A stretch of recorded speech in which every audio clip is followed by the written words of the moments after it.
So, you want to play the Backrooms trading card game. I'm not Captain America, I'm not doing this bit. But no, you want to play the Backrooms trading card game.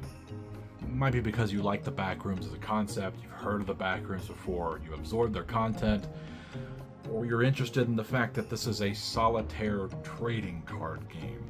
Two things that should be quite antithetical to each other, but it works, trust me. This video will be a tutorial to kind of go over the basic gameplay premises with some examples and actual demo gameplay to go over the game, show how it's done. There has already been a tutorial video made by someone else in the community, No Way Artemis. He did a pretty good tutorial video, and this is not meant to replace it. This is more or less meant to act as a second opinion, second repetition. Sometimes when learning something brand new, it's best to hear it from two different people, even if they're making the exact same points. So having that repeated to you in either a different tone, different inflection, different metaphors, something like that, but the point at the end of the day is still exactly the same, might help people. So for this, there are a few things we need to do in order to start the game. In order to do so, I'm going to assume you have one of these. These are the starter decks. Inside of each one is nothing. You buy nothing. I'm just kidding. I've taken them out. But inside of each of these starter decks here, 52 card deck. It is a poker deck size game, and they will have the correct amount of ratio of rooms, entities, and items in the proper rarity distributions for you to just take them out of the box, shuffle up, and play. I will put on the screen right now a screen cap of the deck building rules. You can refer to that later when you're ready to build your own decks. Basically what you need to know is that every deck is separated into 30 rooms, 10 entities, a mix of friendly and or enemy, 10 items, and 2 outcomes. One of them is usually the victory, which is the golden stairs. The other one is not a victory. Usually it's the void, which is a failure state, the more rare space portal or greener pastures, or with the soon to be released car park set, the car park portal, which will then transition you to a next level deck. As of the making of this video, next level decks don't really exist at all since we don't have another set.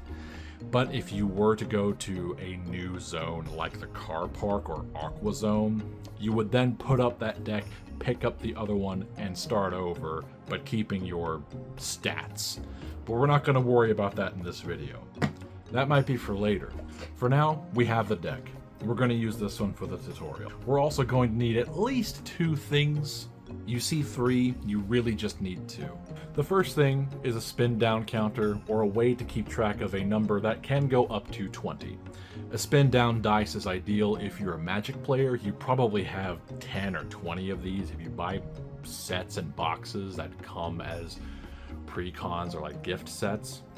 A counter like this one will also work well. Nice and clicky, nice and snappy. I got this for about, I think, $7 off of Etsy. They're very nice. You can get them in nice, all sorts of different colors. You can also use a calculator on your phone or a physical calculator as well. My only gripe with those is that if you leave your phone alone long enough, it'll go to sleep, and if you turn it back on, the calculator might be reset. Or you waking up your phone might reset the calculator, and you gotta remember where you were. So as long as you have something that can keep track of 20 and up to 20 as a number, you're fine. In addition to that, we'll need a coin. This is the official Backrooms TCG coin or gem coin. You do not need this one specifically. You should get it, it's quite nice. But really, you just need a coin that has one side for heads, or affirmative, and one side for tails, or a negative. Any coin with 2 faces will do. You more or less need this to determine coin flips for, do you have the thing that lets you escape? Or do you not? Or just a coin that says no, yes. So you need a coin. In the Backrooms TCG, this is the one that's optional. but a little marker to keep track of your player movement is something I like to have. In the official Backrooms TCG sort of shop, they do encourage the use of the coin as your navigational token to determine where you are on the game state. That's fine. I personally like having a separate figure or small thing to denotate where I am. If I use the coin, if I have to flip it for something, I might forget where I was if I get distracted for 3 seconds because I have a squirrel's attention span. And if I forget, I might just decide, screw it, I'm going to start all over. Having one extra small piece like this can add a little bit of flair to the game, but more importantly, it eliminates one point of failure in case you do forget where you were. This can be anything from a small little 3D printout, kind of like this Plague Doctor guy, to a Star Wars figure, a D&D figure, a tabletop figure, a block of clay. Anything you so choose, so long as it's small and preferably portable. You do want to play this in other locations, or at least something you know you're not going to want to lose. So those are the 3 things maximum that you'll need, but really, you just need 2. So after that, we're going to go ahead and shuffle the deck. I will recommend, if you have a freshly made deck or if you just take the starter deck out, I recommend you do a pile shuffle by sorting them into 4 different piles. Since this is 52 cards, it will go ahead and sort itself out into 4 piles evenly. Then afterwards you take the piles, shuffle them together, and then take the 2 piles, shuffle those together, so you get a proper distribution for the shuffle. If you just play it right out of the box, it's already sorted. You're not going to get a good distribution. And if you just do a little stack shuffle, you might clump it up if you don't shuffle it correctly. That way you're going to get a big block of just one type of card and then another block of another type of card. And you're probably not going to have a good time because you're probably going to lose as a result. So after that and all that preamble, we're going to go ahead and get started. In order to get started, we're going to do what's called the no-clip round. To begin the no-clip round, we're going to make sure that our sanity is at 20. Our coin is face down, tails up, set to no, set to don't, whatever you want it to do. And our position marker, if you have one, is on standby. Then, from the top of the deck, we're going to deal 8 cards, starting at the 6 o'clock position. If it helps you, you can also think of it like the face of a compass. Like the navigation star on the coin, you can think of it as north, south, east, and west, instead of 12, 6, 3, and 9. We're going to go here at the south position, or 6 o'clock, and then move clockwise until we get back to where we started.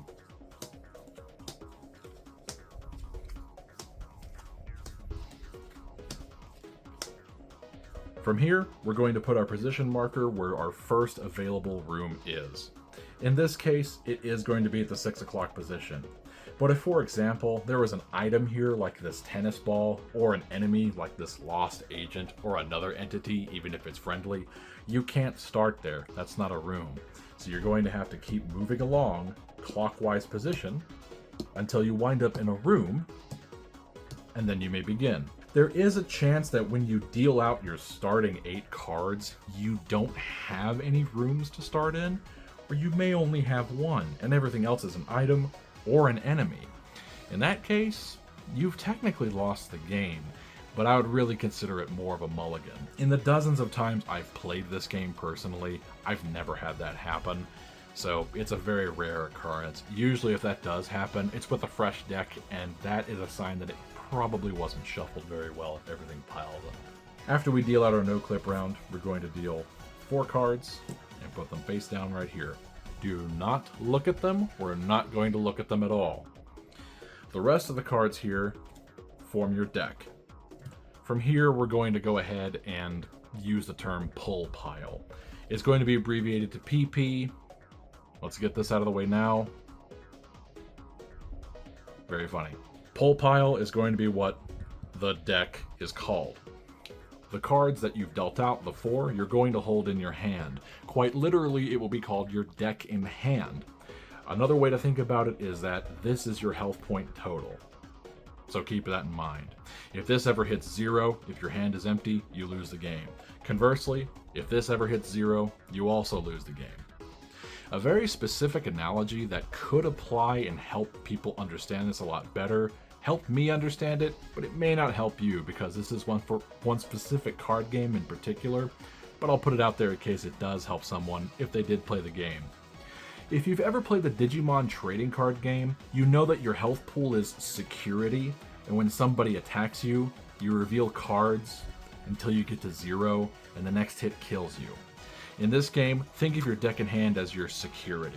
You take this away as damage, and you gain it back as health. You can have more than your starting security, but if at any point in time in this game you hit 0, instead of the next hit killing you, being at 0 kills you, if that helps. Again, I know it's a niche metaphor or analogy, but that's what really helped me click that. On top of that, whenever you do play, I do recommend having a game mat. You do not need the specific Backrooms game mat, even though it will help you a lot because it has zones.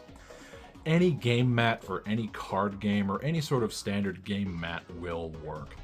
If you're a Magic player and you don't prefer your deck being on top, you prefer it being on bottom, and your discard's above you, that also works. Same thing for Yu-Gi-Oh players as well.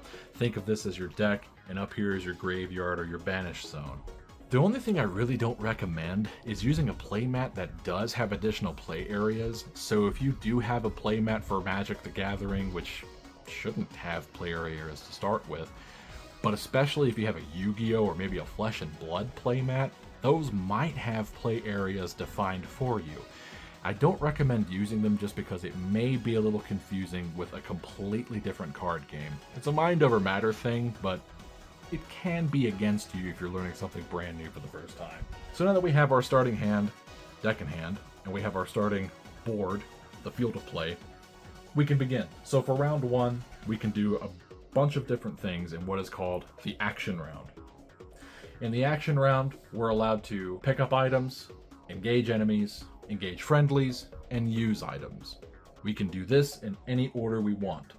You can also choose not to do any of them if you so wish. I don't have to pick up this item, and I don't need to engage this entity, hostile or friendly. I can just ignore them and move on to the next round, but for the sake of the tutorial, we're not doing that. So for this round, we're going to go ahead and pick up the electric tennis ball, which is our item. Whenever you pick up an item, it moves into your inventory. You have 4 inventory slots. This can carry a mix of items, equipment, and friendly characters that will assist you as companions. Let's take a look at this one. So this is an electric tennis ball. This is what I would call a weapon or an attack item. This is denotated here in the corner by the value on the sword. This one has a +1. That means whenever I use it, it does 1 damage. The icon up here with the hand that has a box floating over it also means that this is an item that you use. Each item will have its own different sort of effects and explanations, and we'll get into those later. But for now, for the very basic sort of thing, just know that when you have a electric tennis ball, it is very literally a ball you throw at someone. It just does damage. That's all you really need to know. Now we're going to go ahead and engage an enemy. In this instance, we're going to move the Lost Agent to the center, which means I'm engaging this target. Let me show you what the card says. So right here, this is an entity, and we know it is an enemy because in the top left corner, it has an icon that looks like a little devil or a gremlin with sharp teeth. Over here on the right-hand side, we're going to see 2 values, a number inside of someone's head, and a heart value. The number inside someone's head is the damage that your sanity will be taking when you engage the enemy. You will only take this once. You do not continue to take this if they stay engaged and following you. The number in the heart, that's their health points. You gotta do that much damage to them before they die.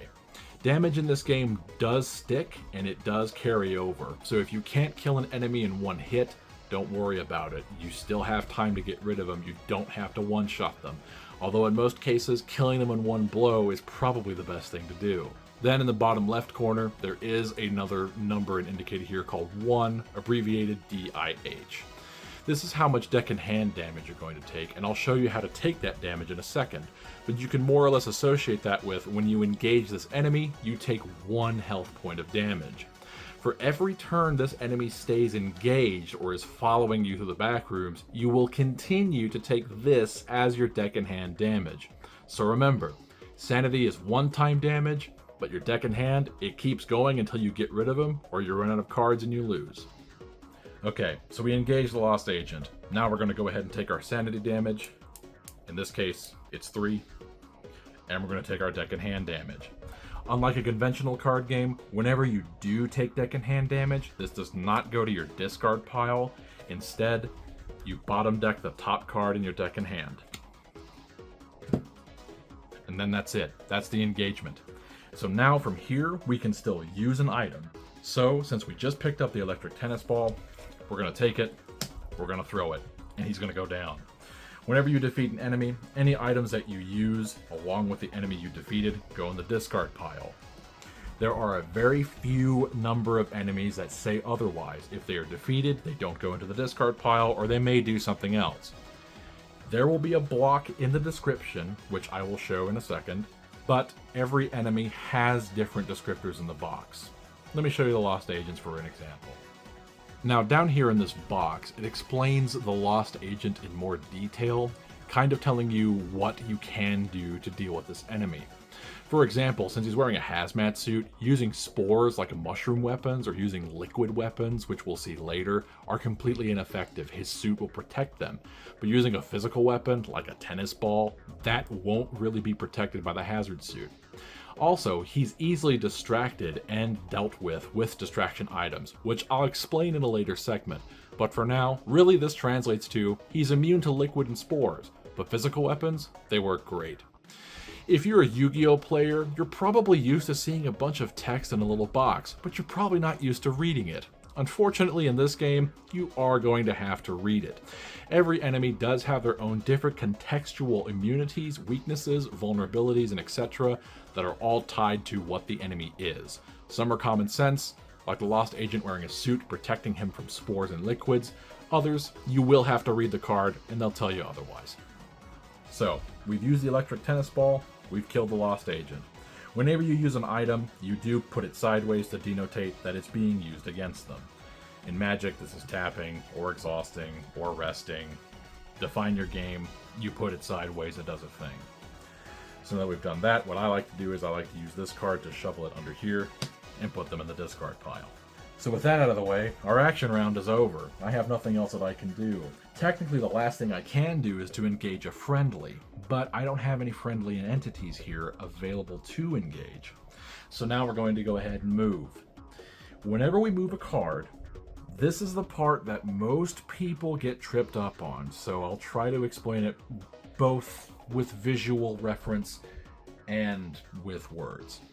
So, if you're going to move in the Backrooms TCG, consider every cardinal direction a lane.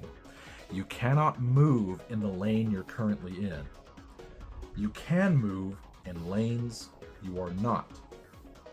The exceptions are if, for example, this Lost Agent was right here instead, you may not move in a lane where there is an enemy, nor can you move the enemy at all.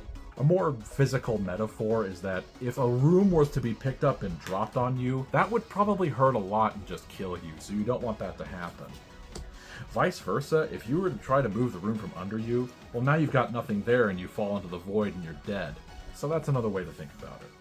So from here, I can move into empty spaces, and you can move on top of rooms. There are a few exceptions. Again, reading the card will explain the card. A very wise professor said that to me, and those words do resonate through every card game I've ever played in my life, including this one. But general rule, if it's a room, you can put another one on top of it. In this case, we're going to go ahead and pick up this hallway and move it over the dead end. Whenever you do that, you take your position marker and put it onto the room you just moved.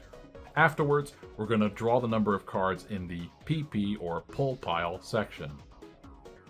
Yes, haha, very funny. For the example for the hallway, we're going to draw 3 cards. Whenever you draw these cards, again, unlike any other card game really, you don't put them on top of your deck and hand, but you will instead put them on the bottom. So you're going to draw your cards onto the bottom like this. Next, you're going to move up to however many navigational points are on the card. Let me show you what I mean. So this hallway, for example, in the top right, you can see a number on this compass and a number down here. The number on the top is the number of movement points you get. That's how many cards we get to put down, and I'll go over that in a second. The number down here is the amount of sanity you'll gain, and in some instances lose when you move into that room. Generally speaking, you will gain sanity moving into rooms, but there are a few that will make you lose sanity if you do decide to move to them instead. Remember, you can't go over 20, so don't think you're going to be overhealing your sanity to about 3 million if you keep moving into hallways. So, now that we move into the hallway, we've got 2 movement points to spend. Whenever you do decide to move, you have to choose to commit to either moving clockwise or counterclockwise for that move only. This is the part that really gets a lot of people hung up. I showed my friend this and I had to go over it a few times before it finally stuck.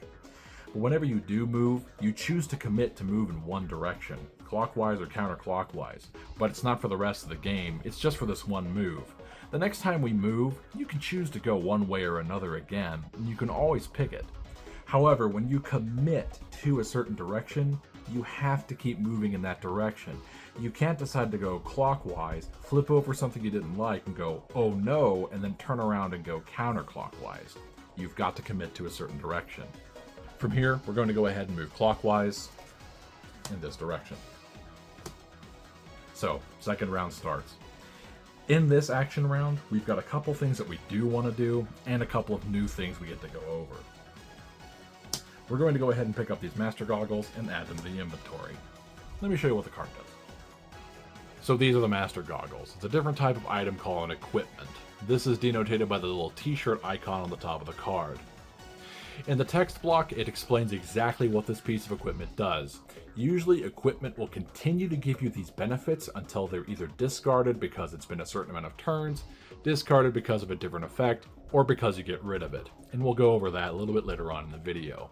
But for now, what we need to know is that these master goggles will allow us to move through dark and bright halls without taking a penalty, while also still being able to draw cards, and it will allow us to flip for the gem twice. Very handy.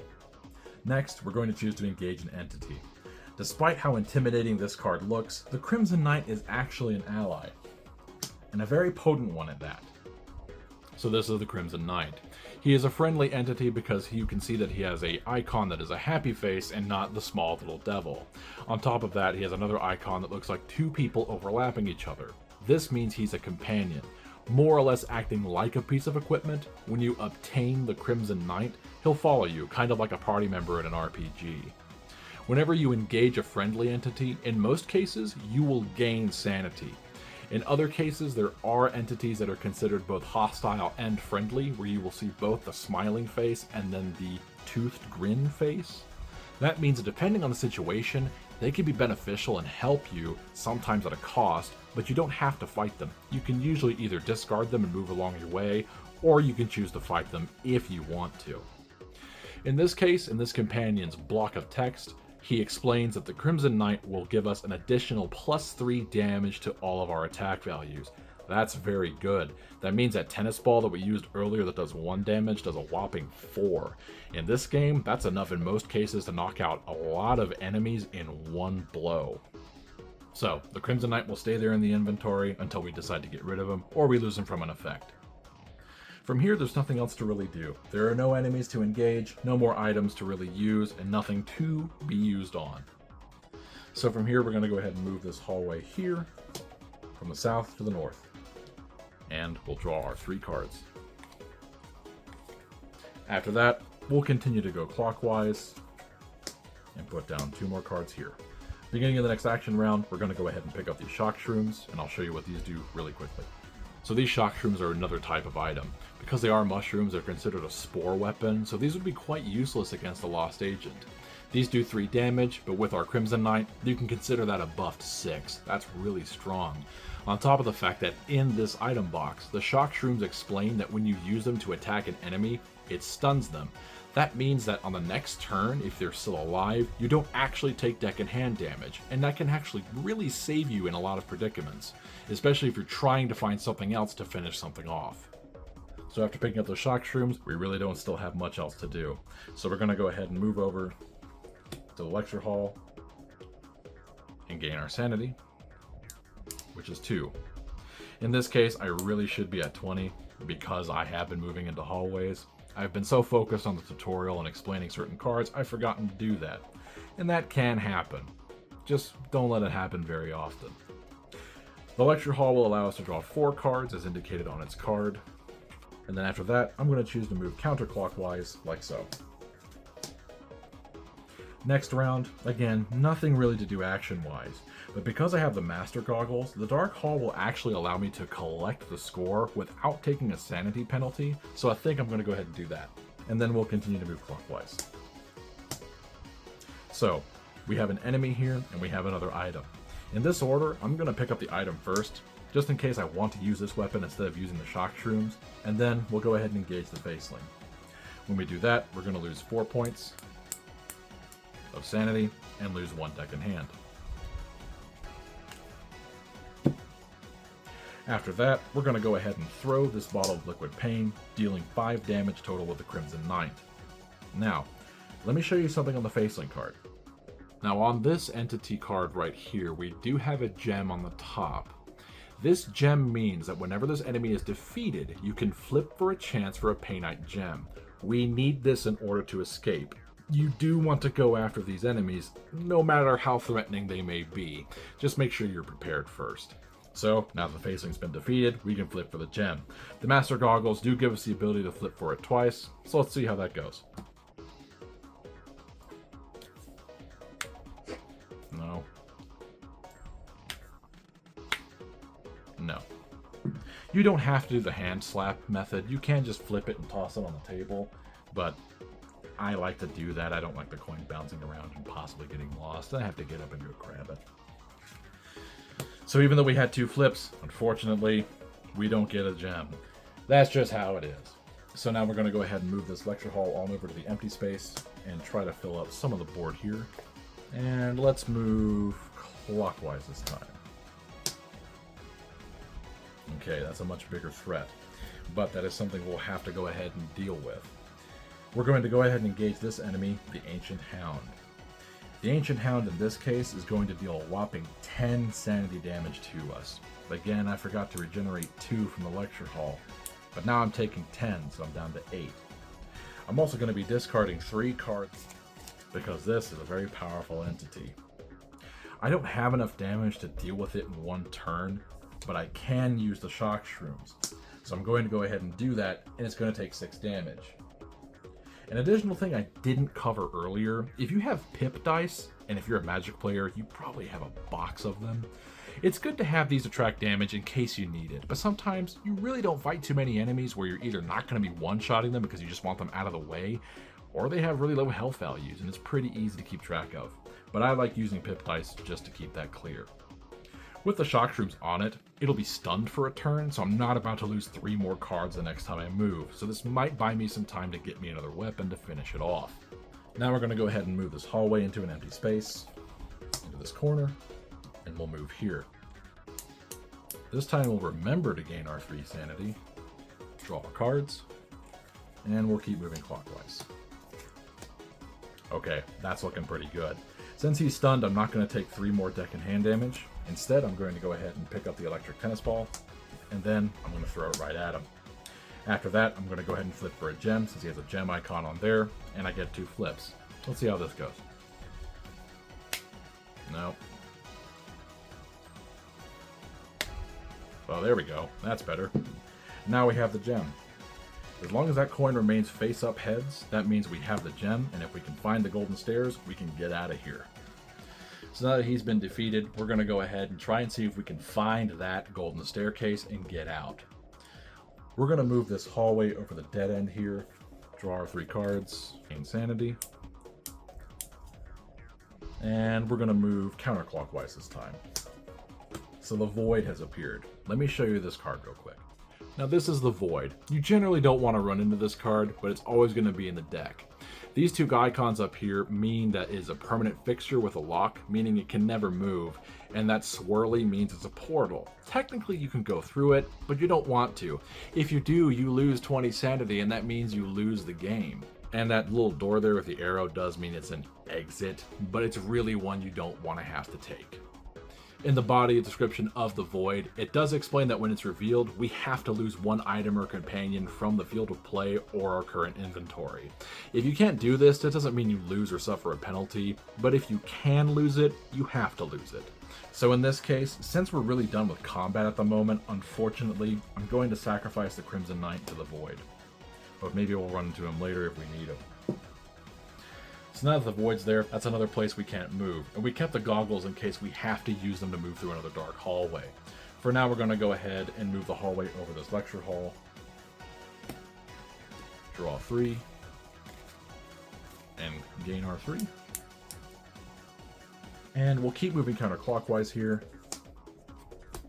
And looks like we're going to reveal another enemy and a new item called a hopper device. Let me show you the item because we're about to use it in a pretty cool way.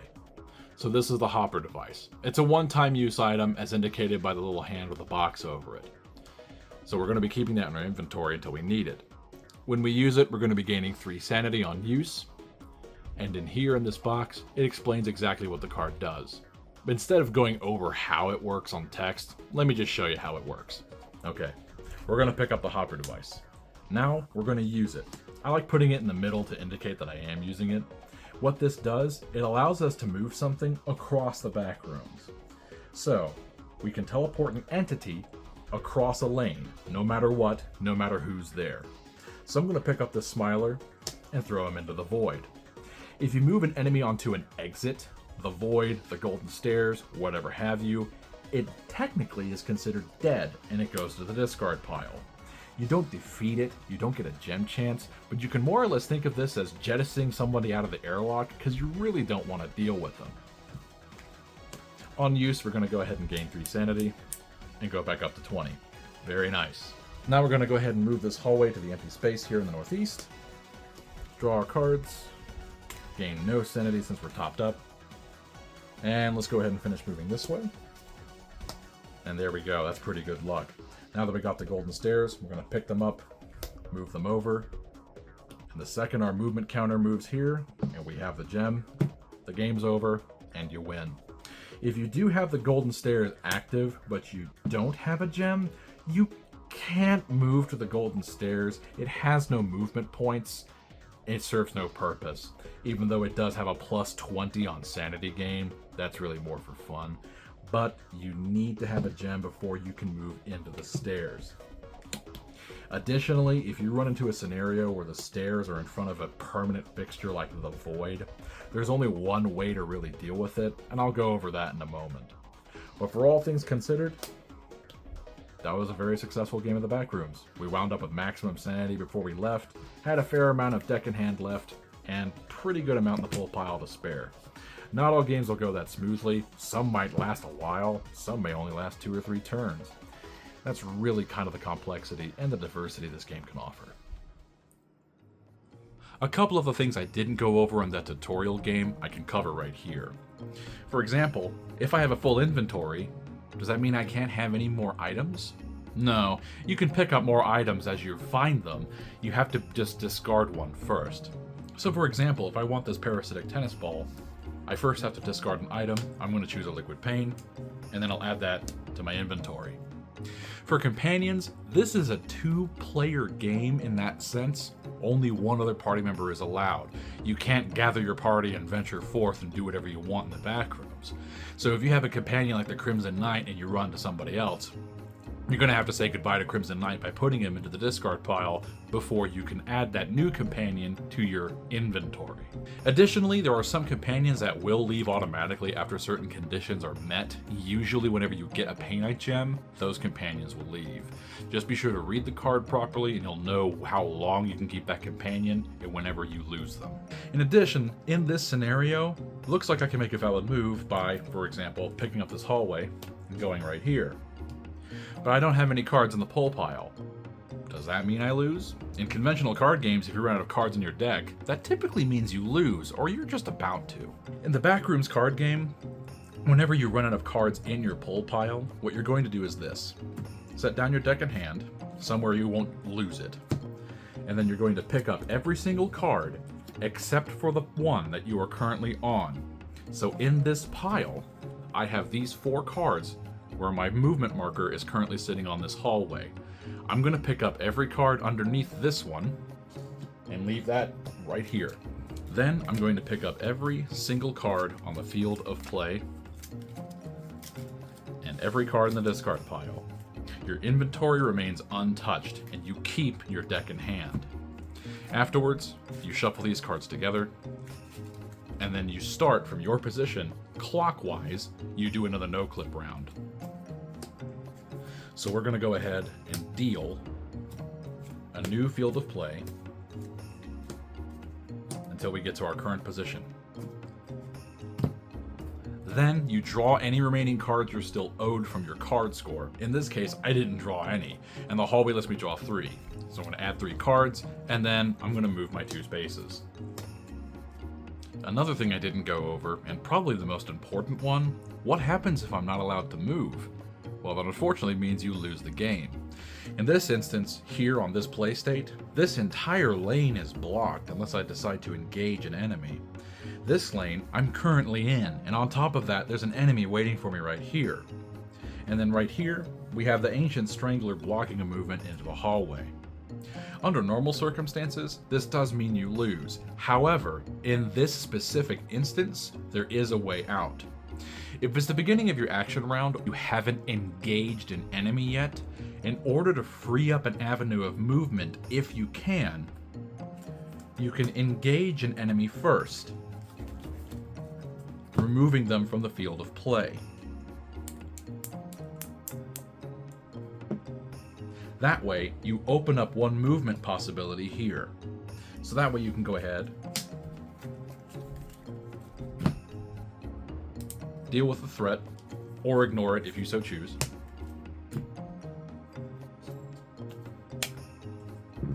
And then you can move as normal. However, if there is a case where if I were to flip over that Strangler and there was another enemy there and I wasn't able to do any valid moves, then yeah, that's it. That's the end of the game. There is an alternative method to losing the game if you do technically have a movement option, and that's if you move onto a card like this, the Space Portal. Whenever you move onto a card like this one, or something called Greener Pastures, or even the Void, your character dies instantaneously and the game is over.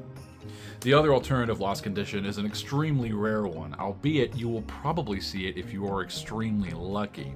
And there is a card in this game called the Game Master.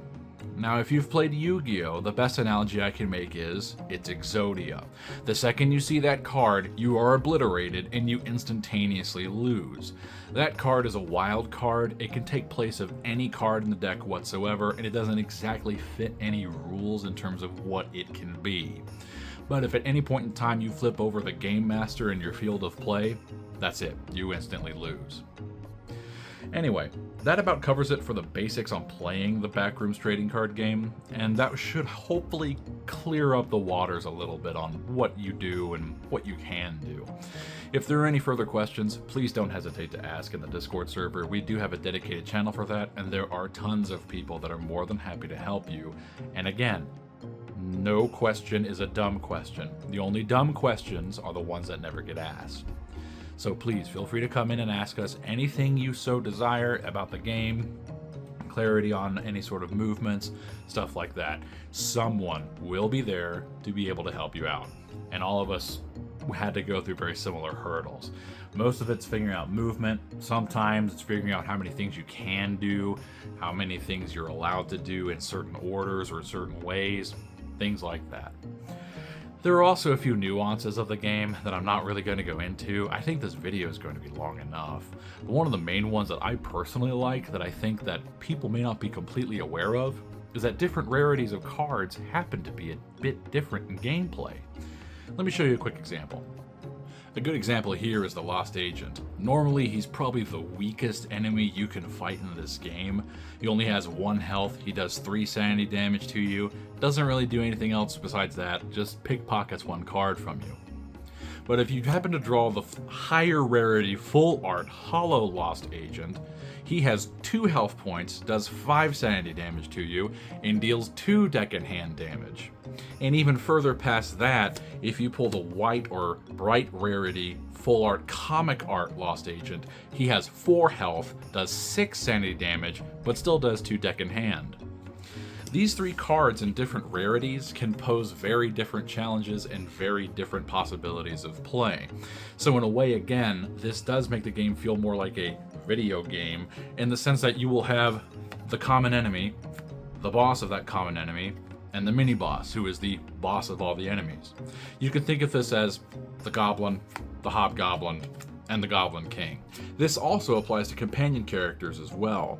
The regular art Crimson Knight at his standard rarity will give you 5 sanity when you find him and help you deal an additional 2 damage with all of your attack items. But the full art bright rarity Crimson Knight will give you 7 sanity when you find him and will do an additional 3 damage for you. Again, higher rarity cards, more than less, tend to, if not be stronger, will have different gameplay effects, more health, more sanity damage, more deck and hand damage, that sort of thing. So that way, even if you make a deck of only just Lost Agents, you can still put in higher rarity cards and you'll still be able to have a good flexibility of challenge. Anyway, that's going to be it for me on this one. This was kind of a long-winded video, but I hope I covered everything to at least a sufficient degree. Like I said, if there are any questions additionally, do feel free to come into the Discord. We're more than happy to have you. Even if you don't have questions, just feel free to hang out. Interacting in the Discord will also earn you entries to win special prize cards and promo cards that we do one at the beginning of every month. So it never hurts to just come by, just talk every now and then, and just hang out, even if it's not specifically just about the game. So, thanks for watching my little tutorial video. I hope it helped you out in some way, cleared some things up as well. For additional supplemental material, I do recommend checking out Noe Artemis's video as well for his tutorial. I'll catch you in the next one.